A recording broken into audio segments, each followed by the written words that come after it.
bikunze buri muntu wese winjiye mu bushabitsi ikintu kiba kimuraje inshinga nuko ubucuruzi bwe bwakomera kandi akarushaho kugenda atera imbere ndetse akunguka mu buryo buhoraho akava ku rwego rumwe rwiza ajya ku rundi. Gusa kugira ngo ibi bigerweho hari ibintu byinshi umucuruzi uba ugomba gukora kugira ngo ubucuruzi bwawe bukomeze kunguka butere imbere kandi ukomeze no gutsinda. Usibye no mu bucuruzi gutangira buri kintu icyo ari cyo cyose ntibigora, ikigorana ni ugukomeza. Uhaziramo inzitizi zishobora gutuma ubucuruzi bwawe busubira inyuma kandi ugasanga habayeho igihombo kinini cyatuma ubura n'ibyo watangije.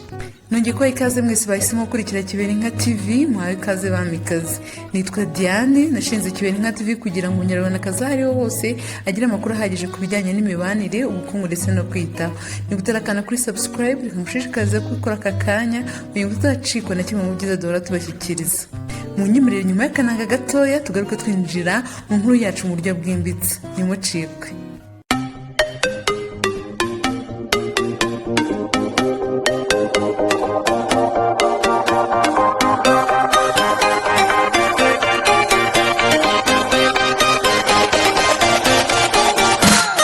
Abahanga mu bijyanye n'ubucuruzi bakaba batanga inama zitandukanye wakurikiza kugira ngo ubashe gukomeza gukurikirana ubucuruzi bwawe kugira ngo butagwa mu gihombo cyangwa ngo ubure ibyo watangije. Nk'uko tubikesha urubuga finesemiz.com, ikintu cya mbere ukwiye gukora gerageza kumoneka mu bikorwa byawe. Abo bivuze yuko bibaye byiza wakagombye kwitabira no guha umwanya ibikorwa byawe kugira ngo ubashe kumenya ibipfa n'ibikira. Aha iyo ubashije kubikurikirana biragufasha ukamenya abaguzi bawe aho wumva, kumva ibitekerezo byabo, ukaba wakumva ibyo wahindura byatuma utera imbere mu bucuruzi bwawe kurusha ubiharira abandi ugasanga bipfuye kubera yuko yabyo atabyitayeho. Icya kabiri nk'uko tubikesha inyamakuru entrepreneur.com, gerageza gukora ubucuruzi bugendanye n'ubushobozi ufite. Akenshi usanga hari abatangiza business ariko bitajyanye n'ubushobozi bafite, ugasanga ibyo batangiye bisubiye hasi. Rero bikaba ari ngombwa yuko ukwiye kugenzura igishoro ufite ukaba wagishora mu bintu bihwanye n'icyo gishoro, ukagenda uzamuka gake gakeya ko burya ntawe uvuka ngo ahite yuzura ingobyi. Ikintu cya gatatu, irinde gushyira amarangamutima mu bucuruzi bwawe. Ugomba kwirinda kugira amarangamutima aho ushobora gutangira gutanga ibintu ku giciro gitoya kubera we n'inshuti cyangwa undi muntu wabashije kukubwira amagambo meza akakwemeza, cyangwa ugatangira kubizamura kubera impamvu zitandukanye. Ibi ntabwo ari byiza kubera yuko bishobora kukugusha mu gihombo utabasha kwikuramo kuko bigabanya inyungu wakuramo kandi inyungu niyo ntsinzi y'ubucuruzi bwawe. Icya kane nk'uko tubikesha urubuga thebusinessjournals.com, ihatire gucunga amafaranga cyangwa umutungo w'ubucuruzi bwawe. Niba ufite ubucuruzi buciriritse cyangwa buhenze, nubwo bimeze bityo ariko byaba byiza ufite umujyanama w'imari ushobora gusubiramo amafaranga winjiza, amafaranga asohoka n'ibindi bisohoka, cyangwa nawe ukaba wabyiga ukagira ubumenyi buhagije mubasha gucunga neza umutungo w'ubucuruzi bwawe. Ibi ngibi nta kindi bizakurinda kuba wagwa mu gihombo gitunguranye, kuba ufite amakuru ahagije ukamenya aho ibintu byagiye bipfira ukabikosora hakiri kare amazi atararenga inkombe. Ibijyanye n'icungamutungo ni ukuvuga ngo buri bucuruzi cyangwa ikigo haba hari ibintu by'ibanze nkenerwa ndetse n'iby'ibanze bigomba gukorwa kugira ngo ibintu byose bigende neza. Gusa ibi byose bikorwa n'amafaranga kuko kugira ngo wunguke icyo uba ugomba no kuba washoye imari kandi neza. Akenshi ibigo byinshi rero iyo bigeze kuri iyi ngingo birazamba kuko hari ibigusanga bifite abakozi benshi kandi byagera ku musaruro ugasanga ni muke. Ahangaha rero ikibazo kiba cyabaye ni uko ibisohoka biba byinshi kuruta ibyinjira.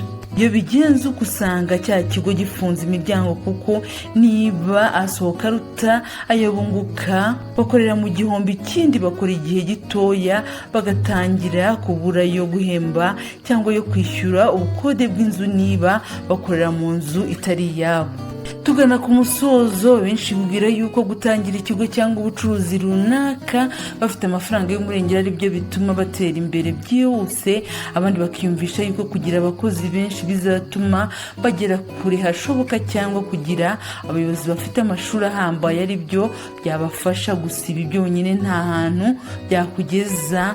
Ngombwa yuko witwararika ibintu twababwiye haruguru, nibyo bizatuma ubucuruzi bwawe buzamuka kandi bukagira umusingi urambye uzakurinda kugwa mu bihombo utateganyaga. Icya gatanu, gerageza wimakaza umuco kwita ku bakiriya bawe mu gihe baje bakugana.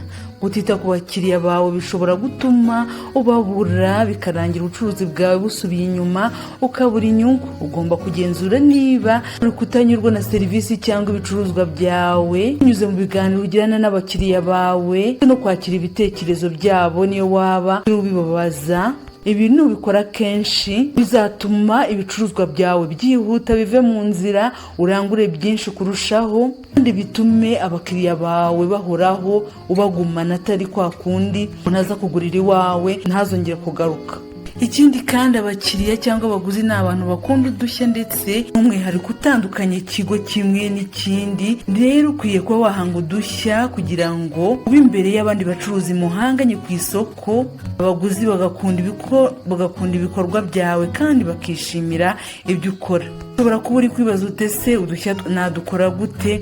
Urugero, niba ucuruza ibyo kurya ushobora kureba ikintu abantu bafite batajya bakora, wowe ukaba ari byo ujya ukora ariko byiza mu rwego rwo hejuru kurusha ibyo abandi bakoraga, kubera yuko abantu bakunda impinduka kabone nubwo zaba ari ntoya. Ikindi, ushobora kuvuga uti ngewe ngiye guhindura uburyo ahantu nakira abagana ibicuruzwa byanjye mbakirira, haba isuku wenda irenze kurusha iy'abandi, habe hatatse neza mu buryo bukurura abakiriya. Cyangwa kandi ushobora no guhindura uburyo watangaga ibicuruzwa byawe, urugero ukabibafungira neza n'isuku ihambaye ndetse n'urugwiro, ndetse ukabibahana n'urugwiro ruri ku kigero cyo hejuru. Icya gatandatu, ihatire kumenyekanisha ibikorwa byawe. Abanyarwanda baravuze ngo umukobwa wabuze umunanga yaheze mwa nyina. Bivuze yuko rero no mu bucuruzi niba ibikorwa byawe bitamenyekana bigoye yuko wazamuka ku buryo bwihuse. Shakisha uburyo niba wamenyekanisha ku maradiyo, amateleviziyo se, cyangwa n'uburyo bugezweho bwo kuri interineti. Ube wakwamamaza kuri social media, ujye ku mbuga nkoranyambaga, wenda ujye nko kuri Twitter, ujye kuri za Facebook, ukereye page ujye ushyiraho ibikorwa byawe. Abantu rwose ntabwo bazatinda kubimenya, usanga ubucuruzi bwawe burazamutse, abakiriya bagiye biyongera, rwose business yawe usanga irakuze, igeze rwose ku kigero wifuza. Icya karindwi nacyo cya nyuma, irinde kujarajara nyamuneka. Niba utangiye business ntabwo ukwiriye kuba wagera aho ngo uhite uyihagarika utaramenya aho ibintu bigana, guhita utangira iyindi gutyo. Oya, banza ukora imwe umenye kugeza ku kigero gishimishije, wenda uyihe umuntu runaka yikurikirane, ubone gutangira ibindi. Ibintu by'akajagari bizatuma ikintu ukora ngo kirangire usange byose urabicagashije. Banza ukora ikintu kimwe, ubundi nurangiza nubona hari ahantu kigeze ubone gutangira n'ikindi, nibwo business yawe izakura igere ahantu wishimira. Tugeze ku musozo w'inkuru yacu nari nabateguriye. Niba rwose uri muri business, niba igitangira cyangwa umaze n'iminsi ukabona hatangiye kuzamo ibibazo runaka, tangira ugerageze iri banga nakubwiye, ntushyire mu bikorwa ibi bintu 7. Niba ngombwa wongeremo n'ibindi wumva ari ngombwa, uzasanga ubucuruzi bwawe rwose buzahutse, bugende buzamuka butera imbere, uve mu bwiza ujya mu bundi, kubera yuko nibyo ubereye. Ntabwo ubereye kuba uri wa muntu uhora atangira ibintu bihomba yongera atangira bundi bushya. Nimunyemere mbashimire kuba mwabanye nanjye kugeza kuri uyu munota. Niba wakoze ibyo twakuganije wakanda kuri like ndetse na subscribe. Ikindi kandi niba hari igitekerezo cyihariye wifuza kudusangiza, waduhamagara kuri iyi nimero iri hasi cyangwa ukatwandikira n'ubutumwa bugufi. Kandi hagenewe comment, naho watugezaho icyifuzo cyawe cyangwa igitekerezo kuri iyi nkuru y'uyu munsi. Wanasangiza ubutumwa kuba gukurikira ku mbuga nkoranyambaga zitandukanye ubaho, kugira ngo nabo bunguke ubumenyi. Reka mbashimire, amahoro y'Imana naho ukomeze kubana namwe n'imigisha yayo bibomeho. Ndabakunda cyane. Bye.